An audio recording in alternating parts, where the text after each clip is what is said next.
नमस्कार, मैं हूं करमवीर और आप देख रहे हैं देश और दुनिया। हमारे साथ है वरिष्ठ पत्रकार अफरोज रजी सर। सर बहुत बहुत स्वागत है। नमस्कार सर, 4 लाइनें हैं कि जहर मिलता ही नहीं मुझको सितमगर, वरना क्या कसम है तेरे मिलने की खा भी ना सकूं। ओहो। इस कदर जब्त कहाँ है अभी आ भी ना सकूं, और सितम इतना तो ना कीजिए कि उठा भी ना सकूं। क्या बात है, और तुम ना आओगे तो मरने की है 100 तकदीरें, मौत कुछ तुम तो नहीं हो कि बुला भी ना सकूं। तुम ना आओगे तो मरने के हैं 100 तकदीरें। हाँ, मौत कुछ तुम तो नहीं हो कि बुला भी ना सकूं। हाँ, और हंस के बुलवाइए मिट जाएगा सब दिल का गिला, कि हंस के बुलवाइए मिट जाएगा सब दिल का गिला। क्या तवस्सुर क्या तसव्वुर है तुम्हारा कि मिटा भी ना सकूं। क्या बात है, वाह तो वाह, सर, जबरदस्त। एक मजेदार चीज हुई अभी मोदी जी का। आपने हमारे लिखा बहुत जबरदस्त। शुक्रिया सर, नहीं हमारी लिखी नहीं है, किसी और की है। अच्छा। तो हुआ क्या कि मोदी जी का 17 तारीख को बर्थडे था। जी जी जी। सब फिल्मी कलाकार, जितने हीरो हीरोइन है, खिलाड़ी है, मतलब जितने बड़े आदमी हैं, सबने दिया शुभकामना उनको। लेकिन एक चीज पता चला इससे। नहीं, एक बात आपसे मैं कहना चाह जी रहा हूँ कि ज्यादातर लोगों ने एक तरह के मैसेज दिए। हाँ, वही वही है। अच्छा तो है क्या कि हमें लगा कि वो कॉपी पेस्ट पीआर था, स्क्रिप्टेड था। अच्छा सबको एक जैसा भेज दिया गया था कि तुमको यही अच्छा कि बोलना बस है। आपको यही बोलना है, बस आप ओके हाँ, ओके कर दीजिए। अब हाँ, सलमान खान ओके, हाँ, Shahrukh Ajay Khan Devgan okay, okay, Ajay Devgan okay, सब ओके। अक्षय कुमार ओके। हाँ, वो अजय देवगन वाला तो वीडियो देख के पता चल रहा है कि जबरदस्ती पढ़ रहे हैं। अच्छा। तो हमारे यहाँ एक चेस के बहुत महान खिलाड़ी हैं, विश्वनाथन आनंद साहब। हम्म। तो उन्होंने जो ट्वीट किया, मजे की बात, वो ये भूल गए उसमें से हटाना। वो अच्छा कहते नहीं है कि नकल के लिए भी अकल चाहिए। अच्छा, डिलीट नहीं किया, सेंड हाँ करने के बाद उसको बचा रहने दिया, मैटर हाँ। पड़ा रह गया। तो उसमें जो लिखा ट्विटर पे हम्म। कि आदरणीय प्रधानमंत्री मोदी जी, दीर्घायु, उत्तम स्वास्थ्य, देश का मार्गदर्शक, हमें प्रेरणा, दिल से नहीं, पता नहीं क्या क्या सब लिखा। लेकिन वो अपना नमवा हटाना भूल गए। अच्छा। विश्वनाथन आनंद जी लिखा हुआ था, हम्म।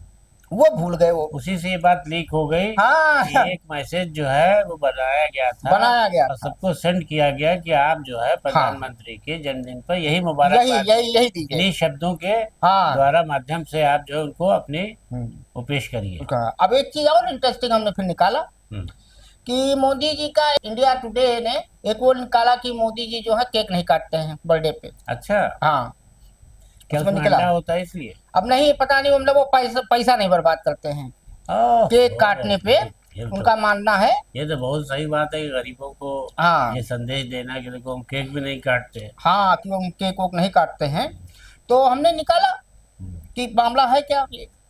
तो पता चला कि मोदी जी केक तो नहीं काटते हैं, लेकिन टाइम्स ऑफ इंडिया के हिसाब से 3 करोड़ का। हाँ, एक अखबार को ऑल एडिशन, अगर कोई अखबार है तो वो ऑल अपने एडिशन का जिनकी अपने जन्मदिन की बधाई का 3 करोड़ का 3 सेवा करोड़ का। पखवाड़ा उत्सव चल रहा है, 2 अक्टूबर तक चलेगा। मतलब वो महात्मा गांधी को भी लपेटेंगे अपने में। मतलब केक ये नहीं काटते कि पैसे का दुरुपयोग है। हाँ, और तीन और करोड़ पर अखबार। नहीं तो वो थोड़ी देते हैं, वो हाँ, तो उनके चापलूस लोग देते हैं ना। नहीं, सरकारी और मोदी विज्ञापन, जी को आप कुछ ना कहिए, सरकारी विज्ञापन है, जनता के टैक्स का तो है। सरकार उन्होंने दस्तखत थोड़ी किया होगा कि हाँ जारी करो। हाँ देखिए, मोदी जी को आप कुछ ना कहा करिए। हाँ। तो उससे ज्यादा इनोसेंट और हाँ, नेक इंसान मैंने तो देखा। हमने निकाला कि मनमोहन सिंह जी 10 साल थे, हम्म। उन्होंने कितना विज्ञापन अपने उस पर खर्चा किया बर्थडे पे, 1 रुपए विज्ञापन नहीं मिला। हाँ, ये है कि वो देख करके पूछ सकते हैं, भैया ये किसने जारी किया, पैसा खर्च हुआ क्या, ये तो इंक्वायरी कर सकते हैं। अब हुआ क्या कि जो इस बार खर्चा हुआ, 115 करोड़ प्रिंट मीडिया पे, 434 करोड़ टीवी पे, यानी वो जो गोदी मीडिया है, और 45 करोड़ होर्डिंग पर। और वित्तीय वर्ष 2023-24 में 2211 करोड़ रुपया खर्चा हुआ था बाप रे, मोदी मतलब जी के इससे बर्थडे। तो गांव गांव के बच्चों को केक पहुंच सकती थी। हाँ, इतना वो खर्चा बच कर भी डाले। जाती, टाफी इतना। भी जाती, केक और टाफी सब बांट देते, पूरा हाँ, नाश्ता। और बनारस नगर निगम ने 75 किलो का केक काटा था उनके बर्थडे पे। अब तो सर, खैर देखिए, बधाई तो देनी चाहिए। हाँ वो तो सही अब है। पैसे का दुरुपयोग ना हो, इस पर तो खैर सरकार को ध्यान देना चाहिए। अब सर, सुप्रीम कोर्ट ने कल बड़ा गजब का एक फैसला दिया। वो कर्नाटक हाई कोर्ट से मामला टहलते हुए आया था। कार्यक्रम जो है 22 सितंबर को होना है, और एक याचिका खारिज की। और जस्टिस विक्रम नाथ और जस्टिस संदीप मेहता की बेंच थी। और एडवोकेट सुरेश जो थे याचिका कर्ता की ओर से, सीनियर एडवोकेट पीबी सुरेश ने दलील दी कि किसी गैर हिंदू व्यक्ति को पूजा करने की अनुमति नहीं दी जा सकती। अब ये मामला था किसका? मुश्ताक का। हाँ, भानु मुश्ताक बुकर पुरस्कार विजेता रही हैं, इसी साल मिला है। तो वो कह रहे थे कि बानो मुश्ताक। हाँ, भानु मुश्ताक। तो एक बार जस्टिस विक्रमनाथ ने कहा डिसमिस, नहीं माने, फिर कहा डिसमिस 3 बार। क्या कहेंगे सर? और जो अंतिम वाला बताइएगा, जज साहब ने कहा क्या फिर लास्ट में? हाँ, जन से गजब गजब। देखिए ये एक अजीब बात है जी। कि हमने नमाज पढ़ी, हाँ। अल्लाह मियाँ ने कबूल की कि नहीं कबूल की ये तो वो जाने, हम्म। और पढ़ने वाला जाने कि उसके मन में क्या चल रहा था। सर तो सजदे में था, और दिल भी उसका पूरी तरह से अल्लाह की तरफ था कि नहीं था, ये तो अपने ईमान को लेके वही जानता है। तो हमारे ईश्वर के बीच जो पूजा पद्धति, जो नमाज पढ़ने की और रीत रिवाज है धार्मिक हिसाब से, वो ये है कि हम अपने अपने अमल के जिम्मेदार। जी। हम किसी को रोक नहीं सकते कि तुम नमाज नहीं पढ़ने देंगे, ये नहीं करेंगे। हमारे समाज में हो गया है कि मस्जिद में देख लिया कि कोई ऐसा आदमी जा रहा है, तो कुछ लोग होते हैं ज्यादा कट्टर मिजाज के, या मंदिर पर देख लिया। हम तो समझते हैं कि ये बड़े ही उसकी बहुत बड़ी अकीदत, बहुत बड़ी श्रद्धा की बात है कि कोई आदमी दूसरे धर्म में जा करके खुशी खुशी शरीक हो, यानी उसका धर्म कामयाब है कि उसका धर्म इतना अच्छा है कि दूसरा व्यक्ति भी उसको पसंद करके वहाँ आना चाहता है। जी। ये होना चाहिए। लेकिन यहाँ पर तो ये हो रहा है कि नहीं साहब वो गैर मुस्लिम है, वो पूजा पद्धति में और ये मामला है था क्या? और ये हिंदुओं के उसमें लिखा है क्या पुराण में कि किसी को ना आने देना? नहीं, ये असल में है और फिर जज साहब ने कहा खारिज, दूसरी बार वकील साहब ने कहा दलील दी कि साहब वो मुसलमान है, हाँ, आर्टिकल 25 तो का खारिज। हाँ। फिर तीसरी बार कुछ और दलील दी कि साहब ये ऐसा कभी हुआ नहीं, उन्होंने खारिज। फिर कुछ बोलने चले गए, कितनी बार खारिज खारिज मुझसे कहलवाओगे? 3 बार। इस पर कोई सुनवाई नहीं होगी, जाओ यहाँ से। अब ये मामला क्या है कि मैसूर का बड़ा मशहूर है दशहरा, 500 साल से होता है। वहाँ चामुंडा देवी का मंदिर है, तो वहाँ पे पूजा पाठ में राज्य सरकार वो कराती है। उसमें भानु मुश्ताक को आमंत्रित किया गया था। तो हिंदूवादी संगठन गए थे कि साहब हमारी धार्मिक भावना ठेस पहुँचेगा, उसमें दिया जलता है, हवन होता है, तो ये उसमें कैसे शामिल होंगी? तो उस जज साहब ने कहा, जस्टिस विक्रमनाथ ने, कि तुमने प्रेम्बल पढ़ा है संविधान का? उसमें लिखा हुआ है भारत धर्म निरपेक्ष देश है।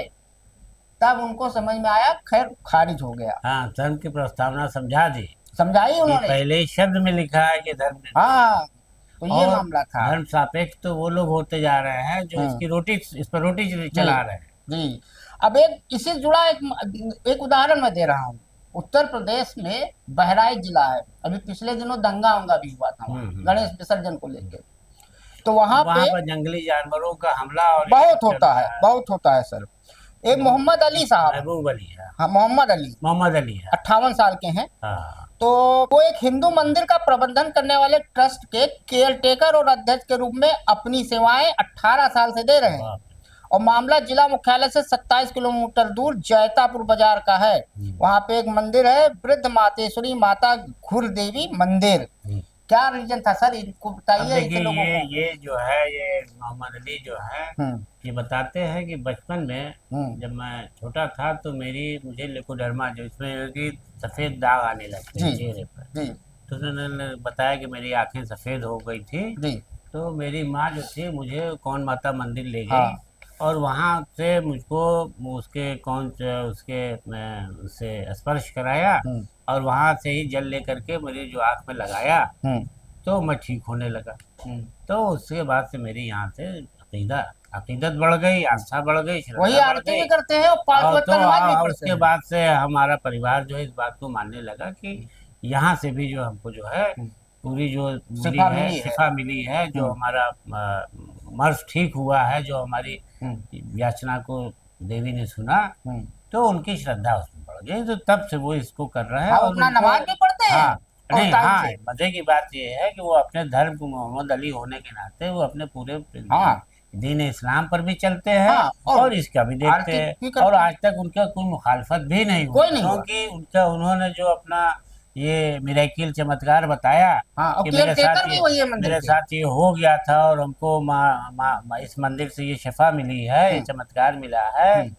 तो उसके बाद लोगों के गूंगे हो गए, चुप हो गए, किसी की हिम्मत नहीं पड़ी कि नहीं आप इस कमेटी में नहीं रहेंगे। और ऐसे लोग भी हैं जो बताइए वहाँ सुप्रीम कोर्ट और उन्होंने सपने में ये बात देखी कि वो माता आई है, कह रही है तुम्हें अब हमारे मंदिर का प्रबंधन देखो, हाँ, और वो देख रहे हैं। वो देख रहे हैं सब। और दूसरी चीज आप लोगों को बता दें, जो अभी नवरात्रि शुरू होगी तो उसमें दुर्गा माँ की जो प्रतिमा लगाई जाती है तो सब बनती है, मैक्सिमम जो कलाकार होते हैं जो बनाते हैं उस मूर्तियों को, वो सब होते हैं पश्चिम बंगाल के हावड़ा से। लेकिन बहुत कम लोग जानते होंगे कि जो माता की मूर्ति का केश होता है, बाल, वो सिर्फ एक ही समुदाय है, मुस्लिम समुदाय, वही बनाता है। और पूरी दुनिया में सिर्फ और सिर्फ हावड़ा के पार्वतीपुर में बनाया जाता है, और वो टोटल मुस्लिम फैमिली है, वही बनाते हैं। उसके अलावा दुनिया में कहीं भी बाल नहीं बनता है माता का। अरे ये जितने लिबास विबास बनते हैं हाँ, सब वो ज्यादातर मुस्लिम परिवार वही कह बनाते रहे हैं, हैं। तो ऐसा तो नहीं है। अब ये है, देखिए यहाँ मैं ये कहना चाहता हूँ जी कि पहली खबर जो हम लोगों ने पढ़ी बताई जी, वाली, भानु मुश्ताक वाली। भानु मुश्ताक वाली, हम्म, कि वो तो मैं तो ये चाहता हूँ कि हर उस बड़े त्योहार पे हम्म। हिंदू पहले होता था सर, सनातन, हाँ होता था, 2014 सनातन से पहले धर्म चीजें में होती थी। उन मुस्लिम लोगों को बुलाया जाए और वो देखें हम्म, कि ये धर्म भी कितना अच्छा है, और यहाँ वाले वहाँ जाएं, वहाँ हिंदू में मुसलमान, मुसलमान में हिंदू, ताकि जो मोहब्बत है हम्म, वो और बढ़े। वो और दोनों धर्म मोहब्बत करना सिखाते हैं, लेकिन ये अगर होने लगा, वो इधर मार काट नहीं नहीं ये सिखाता होने है। लगा तो राजनीति खत्म हो जाएगी। तो वहाँ का मंत्री बोलेगा कि वो मुसलमान है, वो हाँ, तो वोट कैसे खाता मिलेगा? है, तो वो गद्दारी करता। हाँ, अरे सरकार किसी के घर की जागीर है, जनता की है। और राज्य सरकार के कार्यक्रम। आपको तो संरक्षक बना के बैठा दिया गया कि चलिए चलाइए, हाँ पूरे देश को चलाइए। हाँ। तो सारी जनता का अधिकार है कि किसी के नाम की सरकार हो गई तो उनका खा रहे हैं। वो मंत्री ये कह रहा है कि उनका खाते हैं, गद्दार हैं। हम्म। तो बताइए, इस तरह की राजनीति करने वालों से यही सब होगा। अब वो गोपाल दास नीरज की तो लाइन है इस पे सर। हाँ, अब तो मजहब कोई ऐसा अरे चलाया चलाया जाए जाए, जिसमें इंसान को इंसान इंसान बना, बनाया जाए। बताइए आज ये नौबत आ गई थी कि हाँ। वो ये लिखने लगे। अब सर वायनाड में राहुल गांधी है। हम्म, राहुल गांधी ने फिर बिल्कुल नहा धो के पीछे पड़ गए चुनाव आयोग के। हम्म, राहुल गांधी ने शनिवार को फिर कहा आज हम्म। कि उनके पास वोट चोरी के ऐसे सबूत हैं जिन्हें वे जल्द ही सबके सामने लाएंगे। उसके बाद किसी को भी शक नहीं रहेगा कि मोदी ने वोट चोरी कर सत्ता हासिल की है। फिर कहा, लगातार कह रहे हैं वो, यानी ये हाइड्रोजन बम है। अभी है उनके पास, क्या कहेंगे।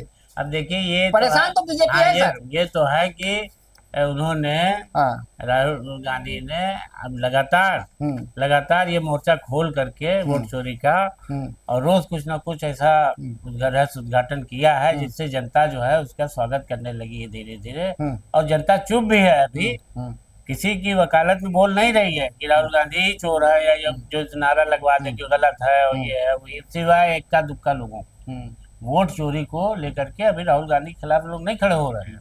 अब तो बीजू जनता दल हाँ, भी कह रही है तो कि अब उड़ीसा में आप, हराया गया हाँ हमको। तो अब आप ये देखिए कि वहाँ पत्रकारों ने उनसे पूछा कि अब आप क्या करने वाले हैं? बनारस? तो बनारस तो नहीं लाने जा रहे। हाँ।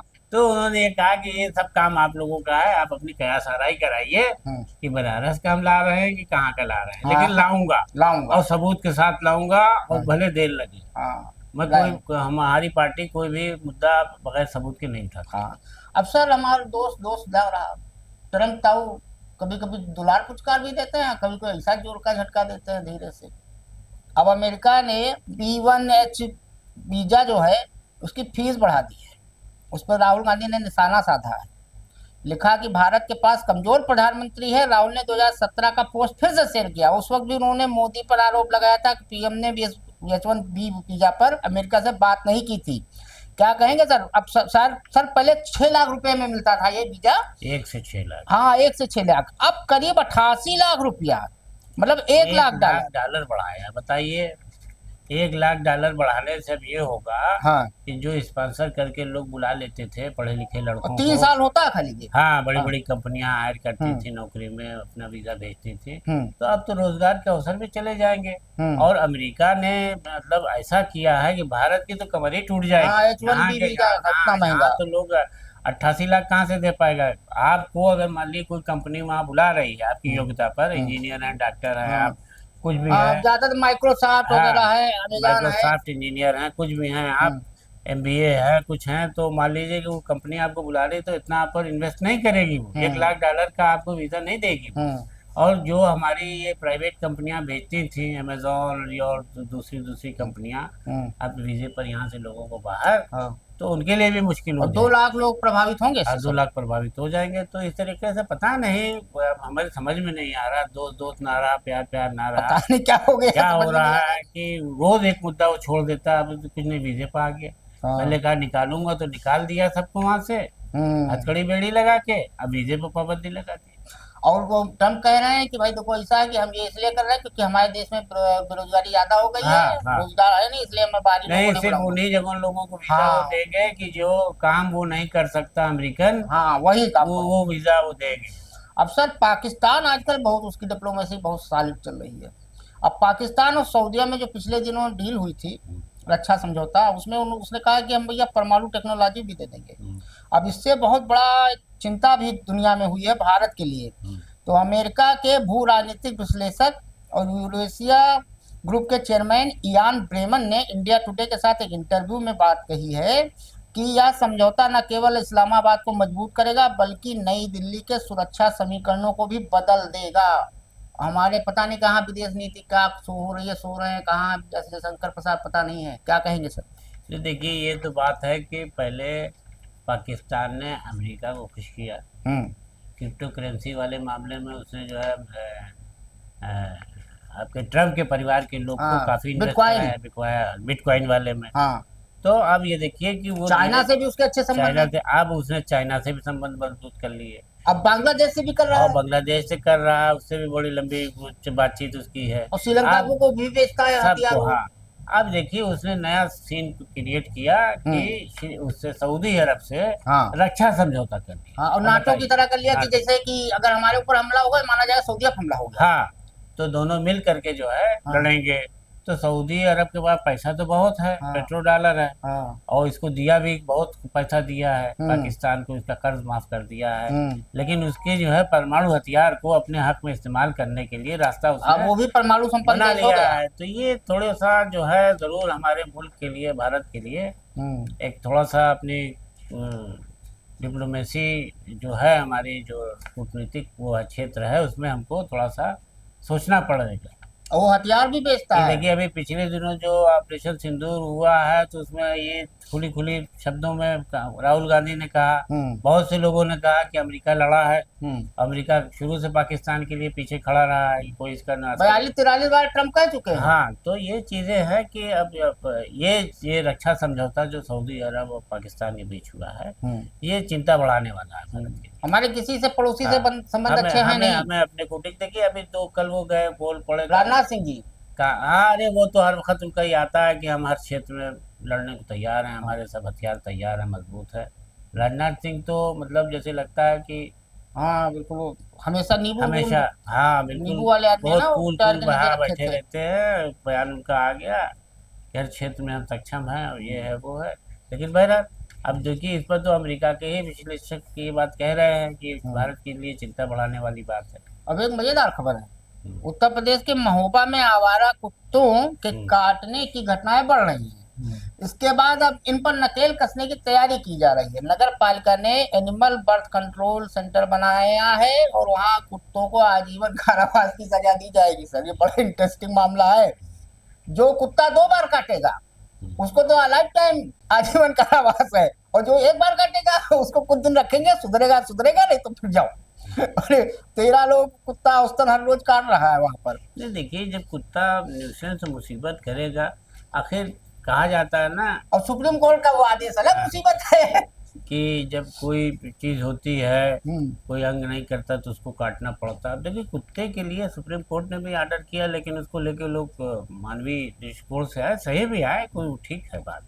लेकिन इंसान भी तो अपनी सुरक्षा के लिए कुत्ते को दावत थोड़ी देगा, लो मैं काट लो, मैं बच्चों काट लिया, कोई बने ताली बजाएगा, नगाड़ा बजाएगा, वो भी कहेगा कि साहब नगर पालिका से, साहब देखिए हो रहा है, कहीं ना कहीं तो जाएगा वो। तो अब नगर पालिका ने के अधिशासी अधिकारी ने इस बात को कहा, और चिप भी लगाएंगे उस कुत्ते पर, ऐसे कुत्ते पर मॉनिटर करेंगे उसको, मॉनिटरिंग के लिए, कि वो अगर 1 से 2 बार काटता है तो उसको हमेशा के लिए लाइफ टाइम डिटेंशन सेंटर में डाल कर देंगे। अब एक बड़ा मजेदार खबर है, इसको आप निगेटिव में भी ले सकते हैं, पॉजिटिव में भी ले सकते हैं। अब उत्तर प्रदेश में विभिन्न विभागों में आउटसोर्स के जरिए भर्ती को लेकर नया नियम बना दिया गया है और सेवा निगम के गठन की घोषणा भी कर दी गई है, आदेश जारी कर दिया गया है। अब उसमें है क्या कि जैसे 4 कैटेगरी हैं, तो यूपी सरकारी विभागों में आउटसोर्स कर्मियों को श्रेणी 1, श्रेणी 2, श्रेणी 3 और श्रेणी 4 में विभाजित किया गया है। इन कर्मचारियों में न्यूनतम 20,000 रुपया और अधिकतम 40,000 रुपया। जो ए ग्रेड में उसमें डाटा इंजीनियर सब है वो 40 पाएंगे, फिर बी वाले हैं उनको 22 मिलेगा, सी वालों को 20, फिर 18। लेकिन हमने ये खबर जानते सर क्यों ली? हमने ये खबर इसलिए ली है कि इसका मतलब भैया आप लोग ये जान लीजिए कि अब कोई सरकारी अस्थाई भर्ती या नौकरी नहीं निकलेगी। संकेत है, इसका संकेत है। अगर सोच रहे हो कि पेंशन वाली नौकरी मिल जाएगी, भूल जाओ। गुजरात डॉक्टर इंजीनियरिंग पढ़ने से क्या फायदा? 40,000 रुपया, 40,000 की नौकरी दोगे मैक्सिमम। हाँ। 20,000 से 40,000 न्यूनतम सैलरी बता रहा है। हाँ, न्यूनतम तो सर 20,000 रुपया। 20,000 से मैक्सिमम 40 तक जाएगी। हाँ, तो इसके बाद में और वो निगम करेगा। हाँ। वो भी कोई सरकार का विभाग वाला नहीं करेगा। हाँ, वो गुजरात की कोई कंपनी होगी। तो ये आप जान लो कि अब कोई नौकरी वोकरी है नहीं। आउटसोर्सिंग का मतलब क्या था? ठेकेदारी। हाँ, अभी तक ठेकेदार प्राइवेट कर देंगे, मतलब अब कोई सरकारी ठेकेदार कमीशन खा रहे थे, अब उसमें ईमानदारी दिखाने चले कि शोषण ना हो, कि आधा वेतन वो खा लेता है ठेकेदार, तो अब तुम्हें हम निगम से करा देंगे, पूरा पैसा मिलेगा। तो पैसा कितना कम मिलेगा? 40,000 में हमें तो नहीं लग रहा है कि कोई डॉक्टर जाएगा ज्वाइन करने। अब बिल्कुल भी वो सब सीन तैयार हो रहा है कि उधर से वीजा बंद हो रहा है अमेरिका का, और सारे देश में जो विदेश जा नहीं सकते और यहीं रहना पड़ेगा कम पैसे पे। तो देखिए क्या होता है। हाँ, वो 5 किलो राशन पर जिंदा रहो। अब कल वो है सर, फिर मैच है भारत पाकिस्तान का। अरे सुपर 4 में पहुंच गया। आप देखिए कल भक्त लोग क्या करते हैं। उन्होंने प्रेस कॉन्फ्रेंस तो की है, हाँ यादव जी ने। हाँ, आज की है। तो भैया आप चलते चलते बस 2 लाइन है कि प्यार भरा एहसास लिखा है, तुमको अपने पास लिखा है, पूरी दुनिया अपनी है पर तुमको सबसे खास। क्या बात है ये है, मेरी। बहुत खूब। तो आज के लिए इतना ही, धन्यवाद।